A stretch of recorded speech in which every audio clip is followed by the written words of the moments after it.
This week in Jamaica Now, how 50-year-old mechanic Robert Fowler allegedly lured a 20-year-old girl to his house and killed her during a reported dispute. And the body remained there until he returned from work.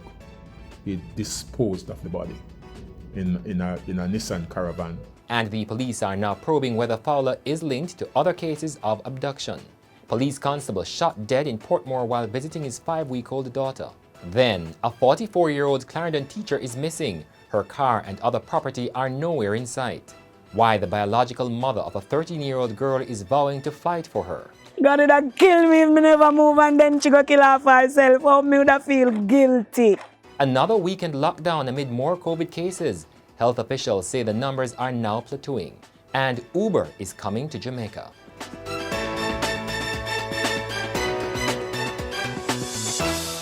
I'm Damian Mitchell, and this is Jamaica Now. Police detectives are now expediting investigations into the circumstances surrounding the murder of 20-year-old accounting clerk Khanice Jackson in Portmore, St. Catherine. They want to determine if the accused killer should be charged with additional crimes. On Tuesday, 50-year-old mechanic Robert Fowler was charged with murder. He's to appear in court on that charge on April 9.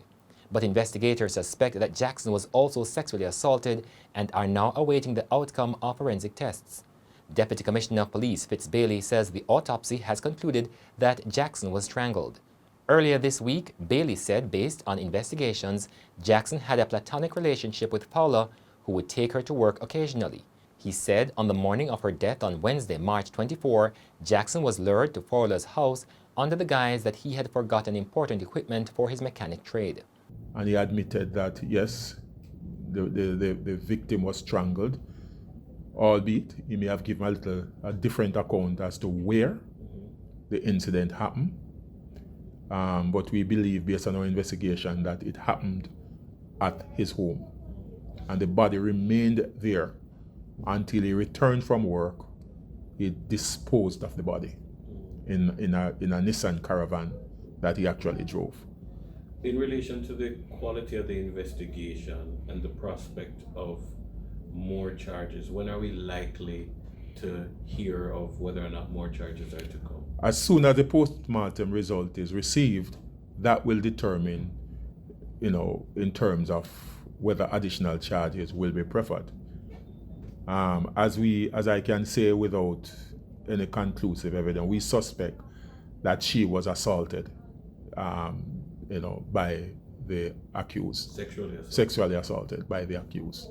And DCP Bailey has told the Gleaner that the police have opened investigations into reports that Fowler may be involved in the abduction and disappearance of other women. According to DCP Bailey, the police will follow available information. Still in Portmore, the police are also probing the murder of a constable. Bennett was shot dead around 9:45 on Tuesday night while visiting his 5-week-old daughter at her mother's house.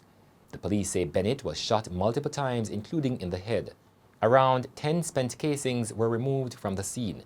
The police say they know the suspect and are pursuing him. In the meantime, the hunt is on for a 44-year-old Clarendon teacher, Natalie Dawson, who has been missing since Tuesday. The police say Dawkins, who is from Denby, was last seen at home about 11:30 on Tuesday morning. At that time, her neighbor had contacted her about a car alarm that had kept going. The police report that the following morning, her relatives tried to contact her, but the calls went unanswered. According to the police, relatives visited the house and realized that her car and other items were missing. While making checks, they were informed by the Spanish Town police that Dawkins' handbag was found along the Spanish Town leg of Highway 2000. Camille Blair, the biological mother of 13-year-old Jamaica Lamont, has vowed to fight for her child. Lamont was entrusted to Obadiah and Millicent Lamont when Blair was a young, poor mother. But Blair said when she learned that her 5th child wanted to harm herself, she decided to take her. It triggered a missing person report which went viral over the weekend. What if me never move right away? Me no want to judge that. Me can't do that. God would have killed me if me never move and then she go kill her for herself. How me would have feel guilty. Me done guilty already.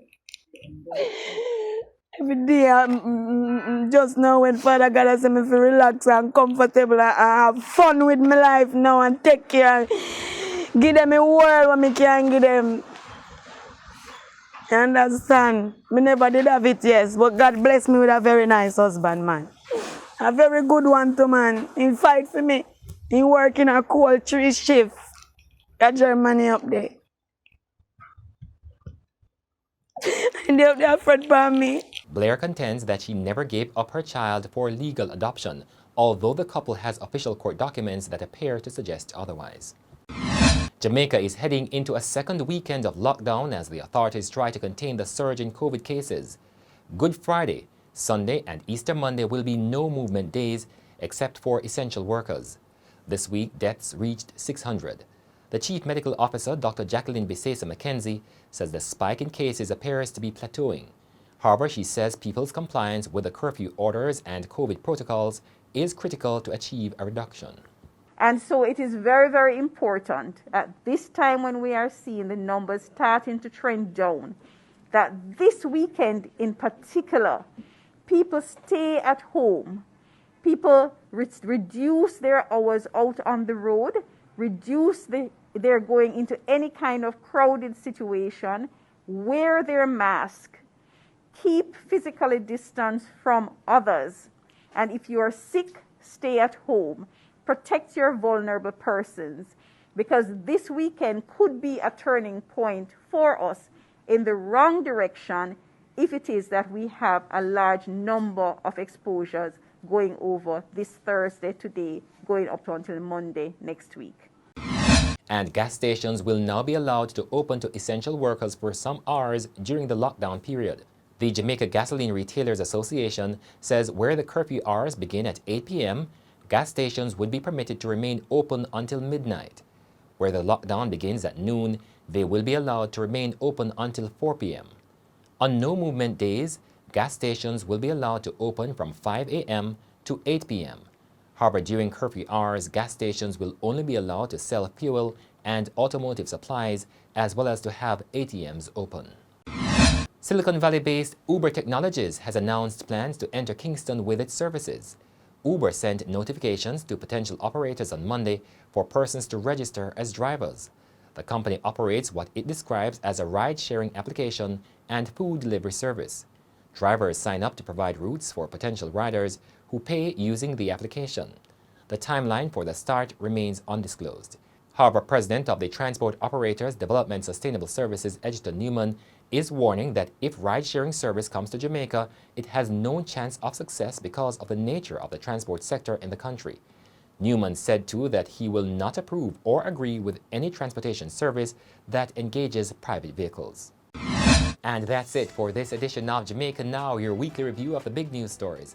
Send us your comments at onlinefeedback@gleanerjm.com. Follow us on Twitter and Instagram at Jamaica Gleaner and on Facebook at Gleaner Jamaica. Like this video on our YouTube page, turn on your notifications, and subscribe today. I'm Damian Mitchell, and before we go, more from the police on the case of murdered accounting clerk Khanice Jackson. Was there evidence of motive established? Well, based on what we were told, that there was an argument, a dispute, and he got upset and she was strangled. That's the way he actually strangled her. He used a piece of rope. And just to say that, without giving away too much, that a similar piece of rope was actually found at his house. We are paying special attention to this one, and we have to, whatever we need to fast track, will be fast tracked so that justice can be served. We believe that our women must be protected, and as a law enforcement body, we will have to do what is necessary to send the right signal, and we have no doubt that the criminal justice system will also send the right signal.